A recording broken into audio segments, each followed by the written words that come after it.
દિલ્હી બાદ પંજાબની સત્તા પણ ગુમાવશે આપ 32 ધારાસભ્યો કોંગ્રેસના સંપર્કમાં હોવાનો દાવો।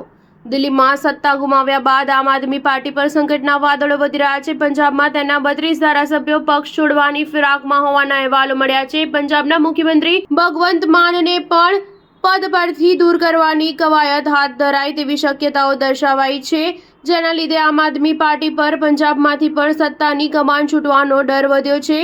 કોંગ્રેસ નેતા પ્રતાપસિંહ બાજવાએ દાવો કર્યો કે આમ આદમી પાર્ટીના 32 ધારાસભ્યો તેમના સંપર્કમાં છે, તેઓ કોંગ્રેસમાં આવવા માંગે છે। કોંગ્રેસ નેતાના આ દાવાથી પંજાબ રાજકારણમાં ખળભળાટ મચ્યો છે। વિધાનસભા સત્ર શરૂ થવાના થોડા દિવસ પહેલા જ બાજવા દ્વારા આ જાહેરાતથી આમ આદમી પાર્ટીની મુશ્કેલીઓ વધી છે। આમ આદમી પાર્ટીના ધારાસભ્યો પંજાબ સરકારથી જ નારાજ હોવાનું જણાવતા પ્રતાપસિંહ બાજવાએ કહ્યું કે આ સરકારથી કોઈ કામ થઈ રહ્યા નથી, જેથી તેના જ ધારાસભ્યો તેમનાથી નારાજ છે। તેઓ હવે પક્ષ બદલવા માંગે છે। આ સરકારે મહિલાઓને દર મહિને ₹1000 આપવાનું વચન આપ્યું હતું, પરંતુ હજુ સુધી અમલ કર્યો નથી। પ્રતાપસિંહ બાજવાએ જણાવ્યું કે ભગવંત માન સરકારનું સેશન હવે વધુ લાંબુ નહીં ચાલે। આટલી મોટી સંખ્યામાં ધારાસભ્યોના પક્ષપલટો અટકાવવા માટે આમ આદમી પાર્ટી મુખ્યમંત્રીનો ચહેરો બદલી શકે છે। તેઓ ભગવંત માનના સ્થાને અન્યને સીએમની ખુરશી આપી શકે છે।